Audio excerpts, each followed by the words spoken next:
Furious is an action film and stars an all-star cast including Vin Diesel, Dwayne Johnson, Charlize Theron, Jason Statham, and many more. Now, I was never going to see this film because I wasn't a fan of Furious 7. Because for me, Furious 7 was the film that basically made me say, I'm tired of this series, because at that point, I started to notice that it started to rinse and repeat, like repeat the same formula over and over again. Now don't get me wrong, I liked the film, but not as much as I wanted to. Like, still my overall favorite Fast and Furious film is number 6. Number 6 was, in my opinion, the best one. But for me, Furious 7 just repeated way too many things, and I just didn't enjoy it as much as I did with number 6. And I know with the action scenes in these movies, they tend to defy logic.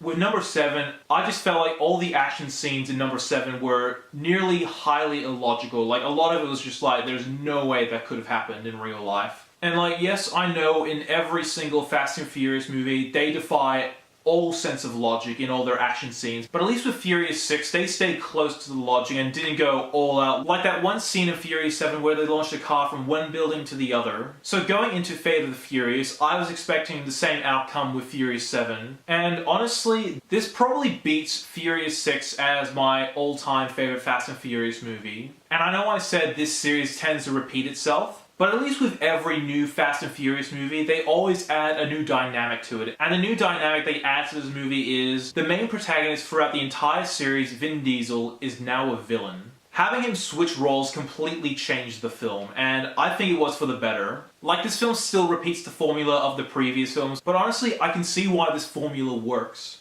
Like, you look at the Transformers films and how boring and shit they are. I understand why the Fast and Furious movies work and while the Transformers films don't. The Transformers films are more focused on visuals that are always in your face, and they barely give enough time for the characters. And like, the Transformers films, nearly all of them are nearly 3 hours long, and the human characters, the ones we're supposed to get to know and feel for, barely developed. At least with the Fast and Furious movies, the characters are always the focus, and I think this is why the Fast and Furious films work every single time. Because this series has had 8 films to develop its characters, and at this point, I know all their backstories, who they are, and what they're willing to give for each other. And you mix in good action scenes that the Fast and Furious films always deliver on, and you get a film series that is both critically and financially successful. Unlike the Transformers films where they are financially successful but panned across the board. So getting back into the Fate of the Furious, they took the action scenes in Fate of the Furious to the next level. These action scenes were incredible. The best action scene since number 6, I think.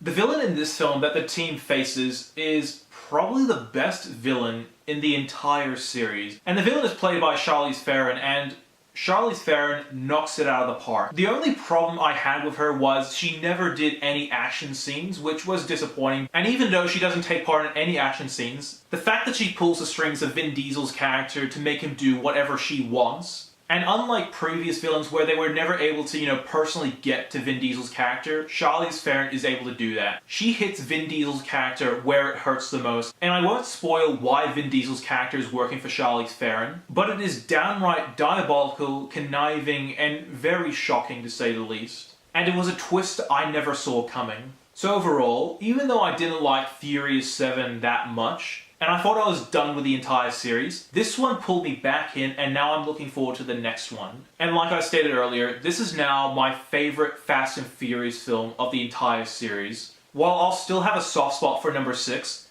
this one took it a step further. Not only did they step up the action, but they also gave us a villain that is perhaps the best in the entire series. And like every other Fast and Furious film, this film works because of its characters. And if these characters weren't developed or had a good story to them, then the films would suffer, because these characters make the Fast and Furious films. And I'm going to give The Fate of the Furious a 9 out of 10. Thank you so much for watching. If you like what you see, be sure to like my Facebook page, follow me on Twitter, and subscribe to my channel below. As always, I'm NETX5. Thank you so much for watching.